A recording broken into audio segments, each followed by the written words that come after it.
आज हम लोग शुरू करते हैं चाल के बारे में।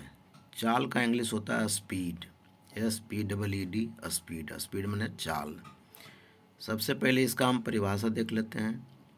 किसी वस्तु द्वारा एक छोटे समय अंतराल में तय की गई दूरी और उस समय अंतराल के अनुपात को उस वस्तु की चाल कहते हैं। इसमें ध्यान दीजिएगा, छोटे समय अंतराल में, यानी एक छोटा समय अंतराल है, उसमें कितना तय की गई दूरी है और कितना समय उसमें लगा है, उसी के अनुपात को उस वस्तु की चाल कहते हैं। इससे हमें किसी विशेष क्षण पर वस्तु की चाल का पता चलता है। अतः चाल बराबर दूरी बटे समय, और चाल को हम v से निरूपित करते हैं, तो v बराबर s बटे t, यानी दूरी बटे समय। तो एक सूत्र हमको मिल गया, v बराबर s बटे टी। इसको याद रखिएगा, चाल बराबर दूरी बटे समय। अब हम लोग निकाल लेते हैं चाल का SI मात्रक। तो चाल बराबर, इसके लिए हम लोग फॉर्मूला का यूज करेंगे, चाल बराबर दूरी बटे समय। तो चाल बराबर दूरी बटे समय बराबर दूरी का SI मात्रक बटे समय का SI मात्रक बराबर, हम लोग जानते हैं कि दूरी का SI मात्रक क्या होता है, मीटर, और समय का SI मात्रक सेकंड। पहले भी हम लोग पढ़ चुके हैं। तो इसका हो गया मीटर प्रति सेकंड। ठीक है, तो चाल का SI मात्रक क्या होता है, मीटर प्रति सेकंड। अब हम लोग देख लेते हैं वेग। वेग को इंग्लिश में कहते हैं वेलोसिटी, VELOCITY, वेलोसिटी। किसी गतिमान वस्तु का वेग इकाई समय में वस्तु का विस्थापन है। किसी गतिमान वस्तु का वेग यानी इकाई समय में वस्तु का विस्थापन है, या इसका मतलब भी वही हुआ कि इकाई समय में वस्तु का जितना विस्थापन होता है उसको जब डिवाइड कर देंगे तो हमें वेग का मान निकल जाएगा। अतः वेग बराबर विस्थापन बटे समय, और विस्थापन भी क्या होता है, अल्टीमेटली दूरी ही होता है।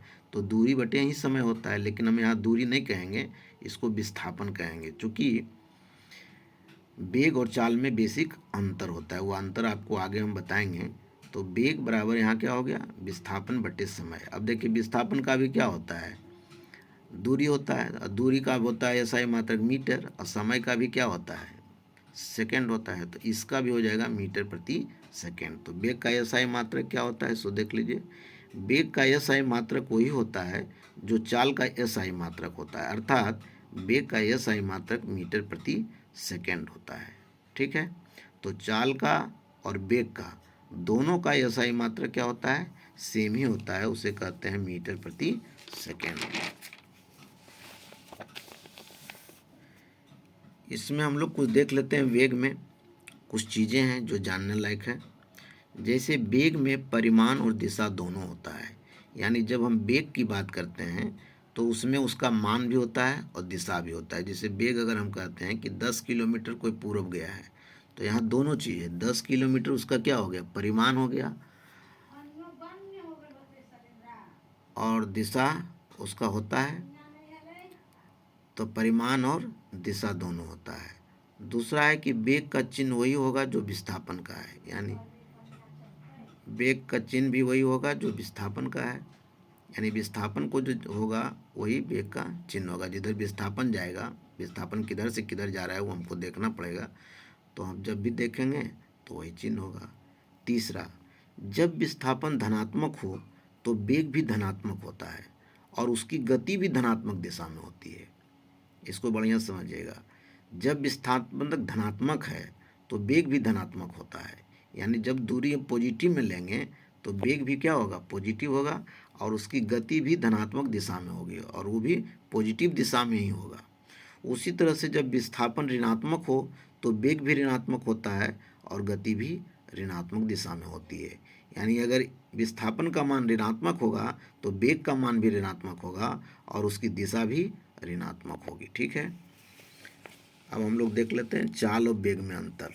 इसको जरूर देख लीजिएगा, क्योंकि पूछता है कभी कभी इंटर में, डिफरेंसेस में पूछता है।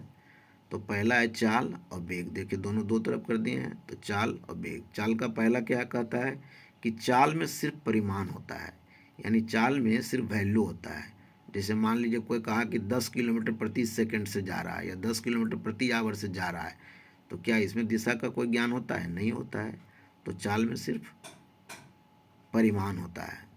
लेकिन वेग में क्या होता है, वेग में परिमाण और दिशा दोनों होता है। जैसा कि पहले भी आपको बताया, अगर कोई कहे कि 10 किलोमीटर प्रति आवर से दक्षिण दिशा में जा रहा है तो इसमें क्या है, मान भी है और साथ साथ दिशा भी है। दूसरा है कि चाल अदिश राशि है और वेग सदिश राशि है। अदिश और सदिश आप लोग को पहले भी बता चुके हैं क्या होता है। तीसरा है कि चाल बराबर दूरी बटे समय होता है, जबकि वेग बराबर विस्थापन बटे समय होता है। तो हम लोग चाल और वेग में अंतर देख लिए, 3 अंतर है, तीनों अंतर समझ गए होंगे। अब आगे हम लोग बढ़ते हैं। औसत चाल, इसको इंग्लिश में कहते हैं एवरेज स्पीड। एवरेज स्पीड का क्या मतलब हुआ, सो देख लेते हैं। औसत चाल किसी वस्तु द्वारा किसी समय अंतराल में तय की गई दूरी और उस समय अंतराल के अनुपात को उस वस्तु की औसत चाल कहते हैं। अर्थात औसत चाल बराबर तय की गई कुल दूरी बटे दूरी तय करने में लगा समय। तो वही है, औसत चाल में भी जितना दूरी तय किया गया है और उस तय की गई दूरी में जितना समय लगा है, अगर उससे डिवाइड कर देंगे तो हमारा औसत चाल निकल जाएगा। जैसे एक एग्जाम्पल ले लेते हैं हम लोग। जैसे पटना से दिल्ली की कुल दूरी 1000 किलोमीटर लगभग है, तो आप जानते हैं। तो पटना से सुपर फास्ट ट्रेन 12 बजे दिन में खुलती है तथा रात 10 बजे दिल्ली पहुंचती है। तो इस ट्रेन का औसत चाल क्या होगा। अगर मान लीजिए क्वेश्चन है तो इसका आंसर हम कैसे बनाएंगे। तो हम सबसे पहले लिखेंगे तय की गई कुल दूरी कितना है, 1000 किलोमीटर। तय करने में लगा समय कितना है, तो 12 बजे दिन में चला है और 10 बजे रात में पहुंचा है, मतलब 10 घंटा। तो तय करने में लगा समय कितना हो गया, 10 आवर, तो 10H लिख दिया। इसलिए औसत चाल सुपर फास्ट ट्रेन का कितना हो जाएगा, तय की गई कुल दूरी बटे कुल समय, तो बराबर 1000 किलोमीटर बटे 10 आवर। एक एक शून्य ऊपर नीचे कट जाएगा तो 100 किलोमीटर प्रति आवर हो गया। तो इसलिए हमारा क्या निकल गया, सुपर फास्ट ट्रेन का औसत चाल निकल गया कि 100 किलोमीटर प्रति आवर से वो चला होगा, है ना। तो इस तरह से औसत चाल हम लोग निकाल लेते हैं। कुछ वस्तुओं की औसत चाल, कुछ वस्तु का औसत चाल है, इसको जरूर याद रखिएगा, ऑब्जेक्टिव में कभी कभी आपको पूछेगा। तो देख लेते हैं यहाँ किसका किसका है। तो पहला देखिए प्रकाश का औसत चाल। तो आप लोग जानते हैं प्रकाश का औसत चाल होता है 3 × 10⁻8 मीटर प्रति सेकेंड, या इसको आप कह सकते हैं 3 लाख किलोमीटर प्रति सेकेंड। प्रकाश का औसत चाल होता है, हम लोग पहले से जानते भी हैं। सूर्य के चारों ओर पृथ्वी का चाल कितना होता है, तो 3 × 10⁴ मीटर प्रति सेकेंड बराबर 30,000 मीटर प्रति सेकेंड। 0 डिग्री सी पर हवा में ध्वनि का चाल कितना होता है, 332 मीटर प्रति सेकेंड। जेट वायुयान 200 मीटर प्रति सेकेंड। तूफान में हवा 89 मीटर प्रति सेकेंड। सुपरफास्ट ट्रेन ये देखिए 70 मीटर प्रति सेकेंड चलता है, इसका औसत चाल है। बाज महत्तम 42.2 मीटर प्रति सेकेंड। चीता महत्तम, महत्तम का मतलब होता है सबसे अधिक, तो महत्तम 26.7 मीटर प्रति सेकेंड। तो इसको आप लोग को याद रखना है। कुछ और है देख लेते हैं। जैसे मंद शरीर में हवा का औसत चाल 8.9 मीटर प्रति सेकेंड। मधुमक्खी महत्तम 4.4 मीटर प्रति सेकेंड। पैदल चल रहा मनुष्य 1.5 मीटर प्रति सेकेंड और कछुआ 0.1 मीटर प्रति सेकेंड। तो इसमें 2 3 4 हैं जो आप लोग को याद रखना चाहिए। जैसे प्रकाश का चाल कितना होता है, कछुआ का चाल कितना होता है, बाज का कितना चाल होता है, ठीक है, मधुमक्खी का क्या चाल होता है। तो ये सब 3 4 गो है जो कि जनरली बराबर पूछता है। हवा में ध्वनि का चाल कितना होता है, तो ये सब आपको याद रख लेना है, ठीक है। तो हम लोग औसत चाल देख लिए। अब कह रहा है कि यदि दूरी का मात्रक किलोमीटर में है और समय का मात्रक घंटा में है तो चाल का मात्रक किलोमीटर प्रति घंटा होता है, ठीक है। ऐसे तो मीटर प्रति सेकंड में है लेकिन छोटे डिस्टेंस के लिए ना, लेकिन अगर बड़ा डिस्टेंस लें और बड़ा टाइम लेंगे तो किलोमीटर प्रति आवर हो जाएगा, ठीक है। अब आ जाइए हम लोग कुछ जान लेते हैं। किलोमीटर प्रति आवर से मीटर प्रति सेकंड में बदलना। तो नियम इसका क्या कहता है, यदि किलोमीटर प्रति आवर से मीटर प्रति सेकंड में बदलना हो तो दिए गए मान में 5/18 से गुना करना चाहिए। जैसे 72 किलोमीटर प्रति आवर को मीटर प्रति सेकंड में बदलें, तो इसके लिए हम क्या करेंगे, 72 किलोमीटर प्रति आवर लिखेंगे बराबर 72 × 5/18 मीटर प्रति सेकंड। 18 चौक 72 होता है, आप जानते हैं, तो 4 से कट जाएगा तो 5 चौक 20 यानी 20 मीटर प्रति सेकंड। उसी तरह से हम मीटर प्रति सेकंड से किलोमीटर प्रति आवर में भी बदल सकते हैं। अब इसका नियम क्या है, यदि मीटर प्रति सेकंड से किलोमीटर प्रति आवर में बदलना हो तो दिए गए मान में 18/5 से गुना करना चाहिए। जैसे 60 मीटर प्रति सेकंड को 10 किलोमीटर प्रति आवर में बदलना, तो इसको हम क्या लिखेंगे, पहले 60 मीटर प्रति सेकंड, इसको बदलना है कौन से में, किलोमीटर प्रति आवर में, तो 60 गुने 18/5, 12×5 = 60 कट गया, तो 12 गुने 18 किलोमीटर प्रति आवर बराबर होता है 216 किलोमीटर प्रति आवर। ठीक है, अब चलिए इसको हम लोग टेस्ट कर लेते हैं। टेस्ट क्या करते हैं, अगर 216 किलोमीटर प्रति आवर को अगर तोड़ेंगे तो मीटर प्रति सेकंड में भी 60 आना चाहिए।